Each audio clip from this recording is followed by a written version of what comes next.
It's late in the evening and I didn't want to not produce this video. I spent a lot of time talking about fibroids, but now I want to talk about that fibroid drug that almost changed everything. Almost changed everything. For decades and decades, the main treatment for fibroids has been surgery. Myomectomy, hysterectomy. We all know that. But what if fibroids could be treated medically before surgery became necessary? The drug that almost changed everything was called uliprisol. As is true with any new drug, it went through the clinical drug testing phases, phase 1, phase 2, phase 3. It was brought to the market in 2012.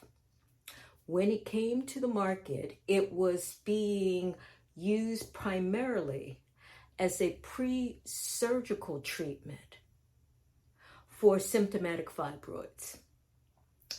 But the thing is, the medication worked so well in terms of decreasing the amount of bleeding, even decreasing the size of the fibroids, that it went from being a pre-surgical treatment to a standalone medical treatment,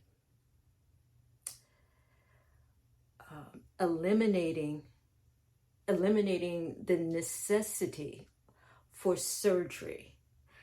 And how did it work? Uliprisol is what is medically called a selective progesterone receptor modulator. And it works by down-regulating the amount of progesterone within the uterine environment.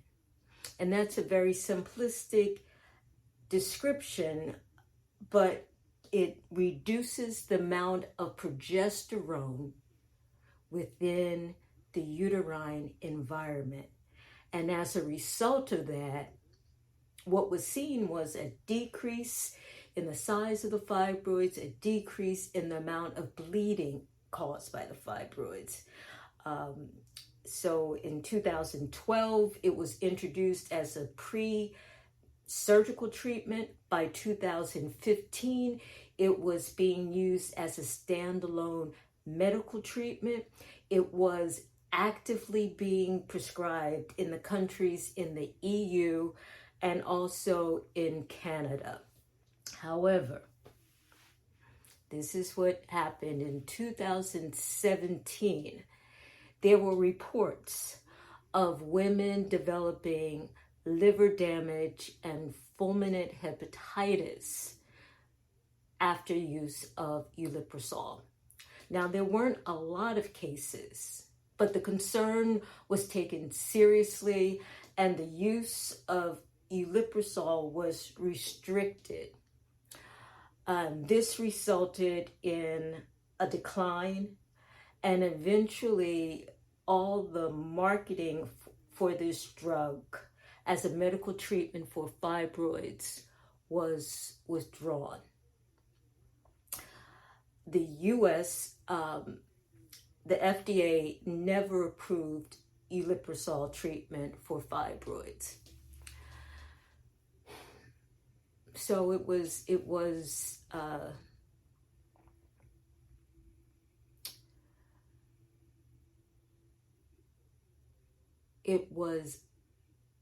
the drug that almost changed everything. So why bring up the history of a drug that's no longer being used for this purpose? The reason I am talking about uliprisol, the reason to bring it up is that it changed how we thought or how we can think about fibroids, meaning that there was a medication that was able to reduce the size of the fibroid, minimize the bleeding, and become an alternative to surgery. And that is a major shift in how fibroids are typically thought about. You know, it's going from, you have this tumor that requires surgery, to an idea that we can modify this tumor through medication so that surgery is no longer the only option for symptomatic fibroids, because we are starting to understand that fibroid biology may be modifiable. And that's the key part. Fibroid biology may be modifiable. And that's because current research is now showing that progesterone activity within the uterus appears to control the fibroid growth and the fibroid maintenance. And this is key because it opens the door to the possibility of new drugs, more research, and earlier treatment. And so even though ulipristal was not or may not be the final answer, it is pointing us in a new direction. Fibroids for too long have been treated as just surgery was really your only option for too many women for too long. But the science is starting to tell us something different. We may be entering into a time when fibroids may be managed earlier, medically, and more thoughtfully. And that makes it a very exciting time for women, because this is an exciting possibility that you should know about, that I will make it my responsibility to keep you aware, because this is too important not to ignore.